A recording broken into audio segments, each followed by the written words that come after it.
Topic सात्विक भोजन ही श्रेष्ठ है।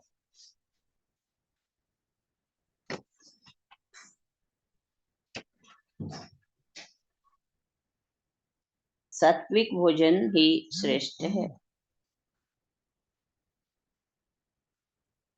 यह रिश्ता मनुष्य के जीवन में बहुत दूर तक जाता है कि जैसा अन्न वैसा मन, जैसा मन वैसा विचार, जैसा विचार वैसे कर्म।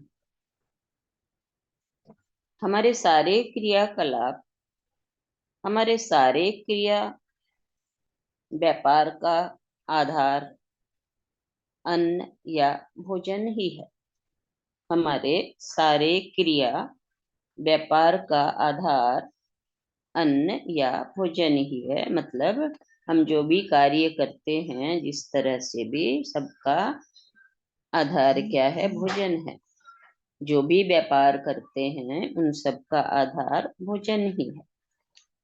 प्रेम, मैत्री, प्रसन्नता, शक्ति उत्पन्न करने वाला भोजन सात्विक।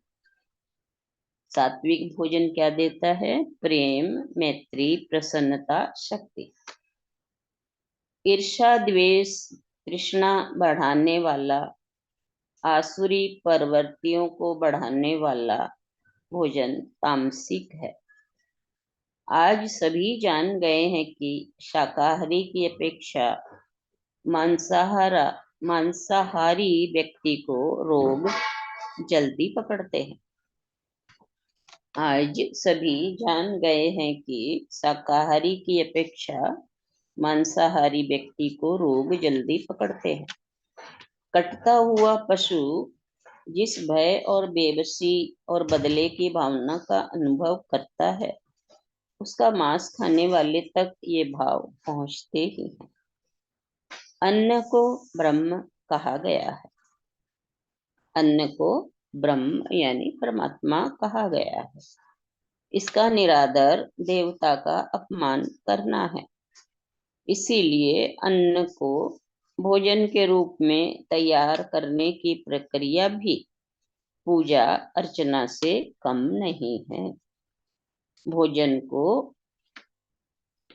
अन्न को भोजन के रूप में तैयार करना भी पूजा ही है।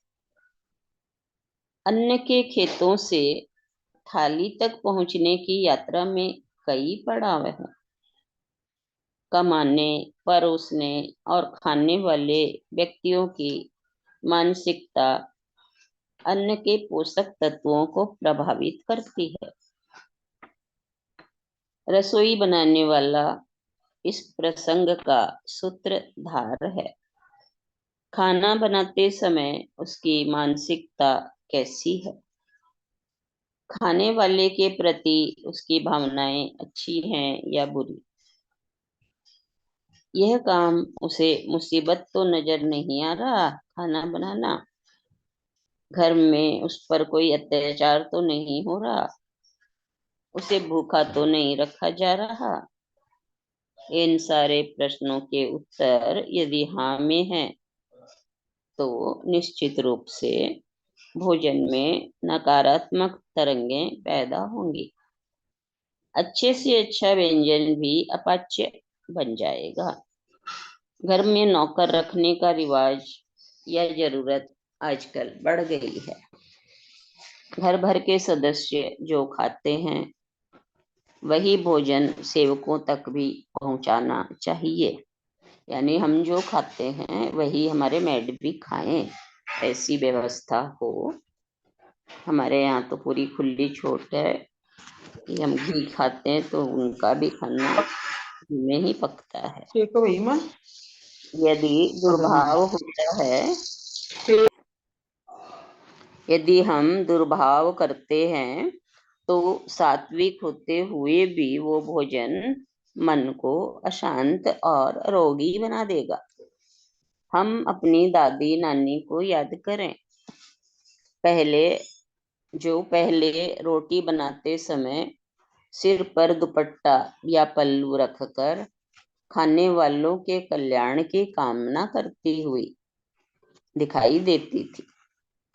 प्रेम के रस में बनाया हुआ और परोसा हुआ भोजन अमृत बनकर मन को एनर्जी देता है। भोजन करते समय हमारे साथ यदि अच्छे लोग, हमारे हितकारी लोग हैं, तो मन उल्लास से भरेगा। वातावरण भी कम महत्वपूर्ण नहीं, वातावरण भी कम महत्वपूर्ण नहीं। कौर मुंह में हो और आंखें टीवी पर मार धाड़ वाले दृश्यों पर टिके हों, तो पेट में वात, कफ, पित्त और मन में हिंसा की भावनाएं पनपती हैं। अन्न और मन के इस रिश्ते को स्वस्थ रखने के लिए एक और कसौटी है। अन्न धर्मार्जित धन से प्राप्त हो। अन्न यानी अन्न जो है वो धर्म से कमाया हुआ हो। दुष्ट का अन्न ग्रहण करने से दुष्टता आएगी। कृष्ण ने दुर्योधन का राजसी भोजन छोड़कर विदुर के यहाँ साग रोटी खाई। गुरु नानक ने धन्ना सेठ का निमंत्रण ठुकरा कर लालो के हाथ की बनी कोहरा की सूखी मिस्सी रोटी खाई। अमीर की रोटी में गरीब का खून था, गरीब की रोटी में दूध। वह उसकी मेहनत की कमाई से बनी थी। इस प्रकार धर्म से अर्जित अन्न अंत में ईश्वर को अर्पित करके ग्रहण करने से प्रसाद बन जाता है। हरिओम। इसलिए लिया गया ताकि, वैसे सभी जानते हैं अन्न के बारे में, पर रिपीट हो जाए फिर से हमारे मन के अंदर ये चीजें, इसलिए इस लेसन को आज लिया गया। हरिओम। बताएंगे